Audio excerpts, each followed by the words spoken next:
um ímã e um canivete, ou uma caneta risca-rocha, que é uma caneta que tem uma ponta de carbeto de tungstênio que é bem dura, dureza 9. Ela risca quase tudo.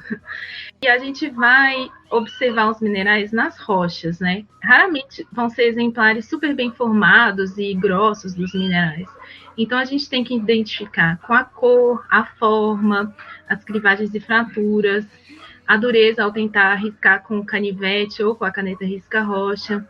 E a lupa ela é indispensável, porque principalmente se os minerais são muito finos, que é bem normal, né? Não dá para ir para o campo sem lupa. Não dá para descrever nenhuma rocha sem lupa, nem pegmatito. Brincadeira. Mas brincadeira séria.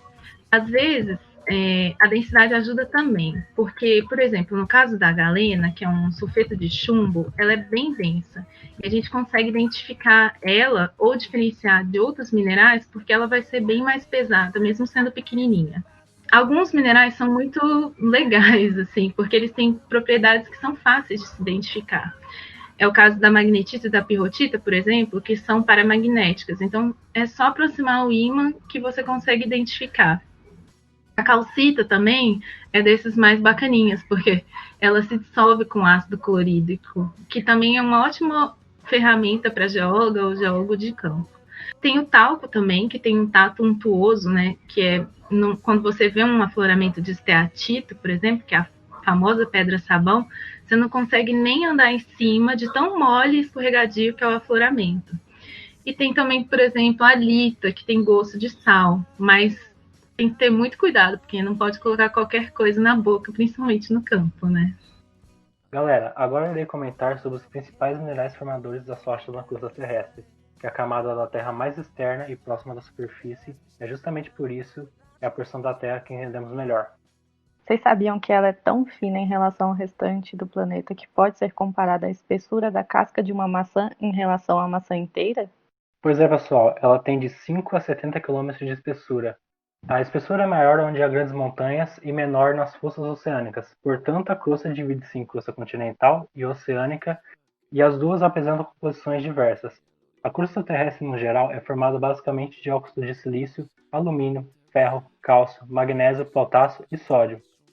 A sílica, com forma química SiO2, é seu principal componente, e o quartzo é o mineral mais comum.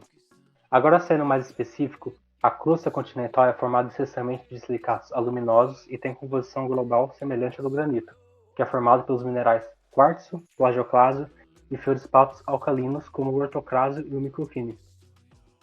Já a crosta oceânica é mais densa que a crosta continental por conter mais ferro e magnésio, e ela é composta essencialmente de basato, que é constituído essencialmente pelos minerais plagioclásio e piroxênio, que se formam nas dorsais oceânicas. A formação dos mais diversos minerais depende em grande parte das condições físico-químicas dos ambientes geológicos, essencialmente em relação à pressão e temperatura. Por isso, existem vários fatores que condicionam a cristalização dos mais diferentes minerais. Os magmas, por exemplo, estão intimamente ligados com a cristalização e alguns processos relacionados a eles destacam-se para gerar a diversidade das rochas ígneas existentes na nossa natureza.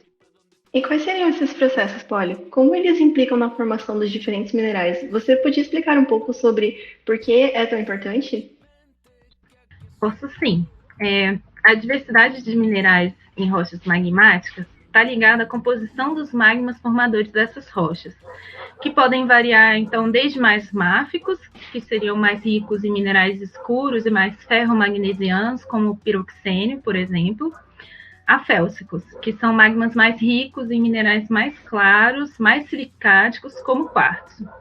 A diversidade de magmas, ela pode ser atribuída a muitos processos e tem a ver com a mineralogia da rocha que é fundida para gerar o magma, com as condições de pressão e temperatura durante a sua formação, com as condições de cristalização desse magma e alguns outros processos que podem ocorrer nesse meio tempo. Eu vou falar um pouco sobre eles, mas antes eu vou dar 2 exemplos para ficar mais claro.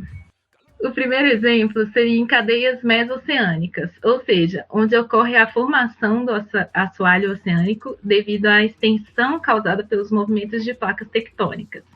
Aí ocorre a fusão parcial do manto astenosférico a baixa pressão e alta temperatura para formar magmas essencialmente basálticos. As características desses magmas, elas estão especificamente relacionadas à química das rochas que foram fundidas, que são rochas máficas. O resfriamento desse magma vai ocorrer de forma bem rápida, principalmente porque ali ele vai entrar em contato com a água no mar. Então, a rocha formada geralmente vai ser a fanítica, a rocha que não dá para ver os cristais, ou fanerítica muito fina. E ela vai ser composta essencialmente por plagioclásio, olivina e proxênio, que, como eu já disse, são minerais mais ricos em ferro e magnésio. Agora, vamos pensar numa fusão parcial da crosta continental.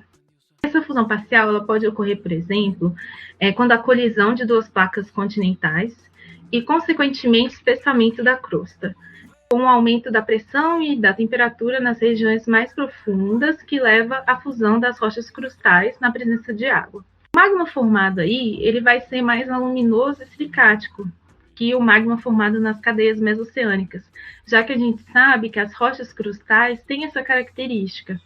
Então, durante a cristalização, os minerais formados vão ser feldspato, quartzo, muscovita, por exemplo, e vão dar origem a um granito. Imagina, então, a cristalização de um desses magmas. A cristalização de minerais diversos a partir de um magma parental, ela acontece com o decaimento da temperatura.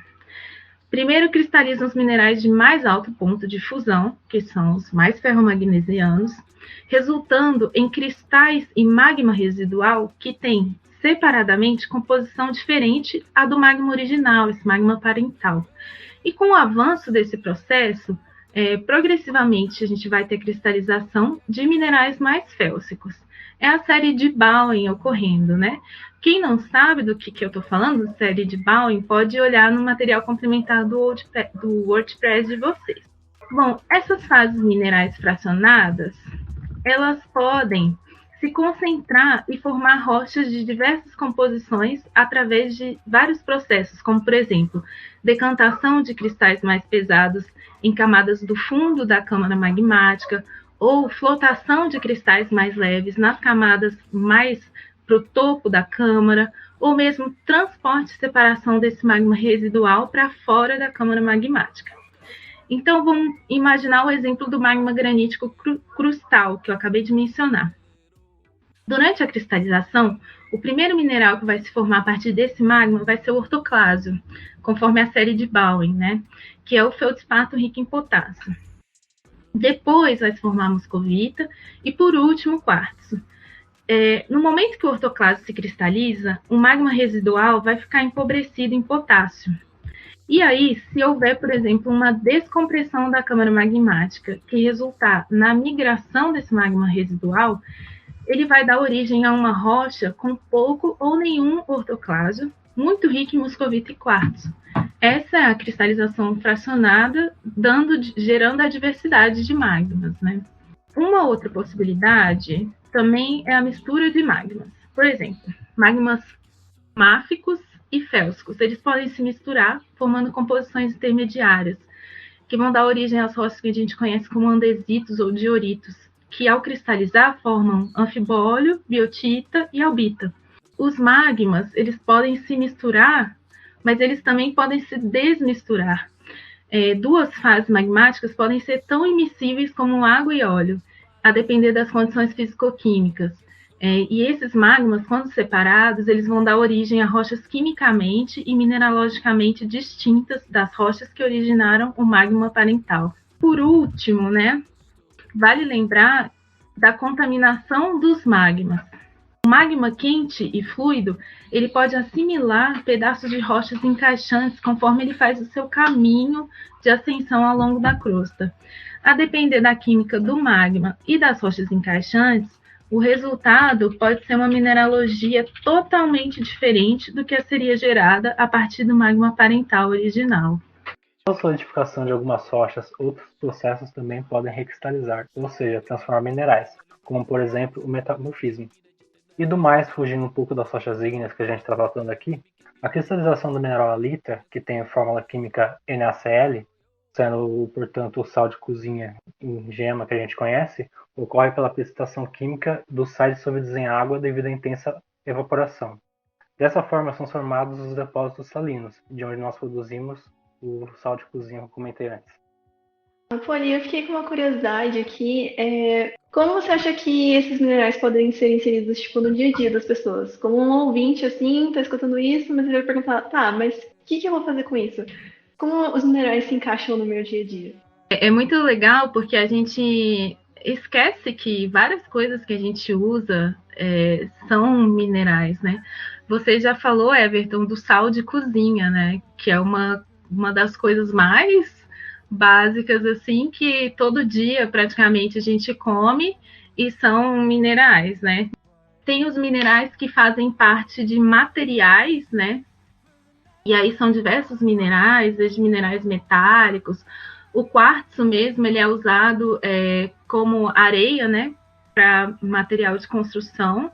Areia é basicamente quartzo muito fino, com muito pouca argila, mica, né? Quanto mais pura a areia, mais quartzo ela tem.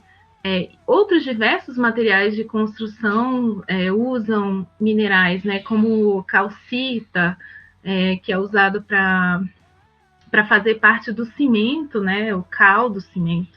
A gente tem o talco, né? Que a rocha formada por quase 90% ou 100% de talco é o esteatito, que eu citei anteriormente, a pedra-sabão. Ela é usada para fazer panelas, e lá na cidade de Congonhas, em Minas Gerais, eles têm várias esculturas, né, que são de aleijadinho, que são todos esculpidos em pedra-sabão. Então também tem esse lado aí da cultura e arte, onde os minerais são aproveitados. Os platinoides que a gente usa quando precisa fazer placas muito leves, placas de computador, placas que vão em avião, coisas muito leves, usam os platinoides. E todos esses metais a gente encontra dentro de minerais também. Eu acho que tem mais exemplos, mas agora que eu consigo lembrar são esses. Mas tá bem bacana, Bastante coisa, né? Deu pra ver bastante coisa. Eu queria agradecer muito pelo convite para participar do MagmaCast. Eu adorei.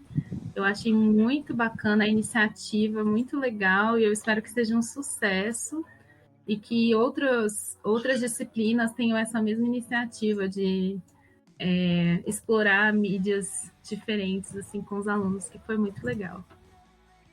Na nossa página do WordPress, que é magmacast.wordpress.com, vocês podem encontrar alguns vídeos e sites que vão ilustrar e complementar tudo que a gente falou aqui. E também não deixe de seguir o nosso perfil lá no Instagram, @magma_cast, para vocês ficarem por dentro de todas as novidades. Sim, pessoal, na nossa página, né, no WordPress, nós colocamos o link do Web Geology, por exemplo, que é um site que vocês encontram informações sobre os minerais de uma forma bem legal. Bem bacana mesmo, se vocês puderem acessar a nossa página, até para ajudar a divulgar também. A gente quer agradecer a todos os ouvintes por estarem tirando um tempinho para participar com a gente, a nossa turma da Geologia 018 da Unicamp. Novamente, a nossa convidada, Poliana, muito obrigada por participar e compartilhar seus conhecimentos. E, em especial, a professora Carolina Moreto e nosso monitor Daniel Martins, e toda a equipe, né, que está envolvida aqui com a disciplina de petrografia e petrologia em vinho.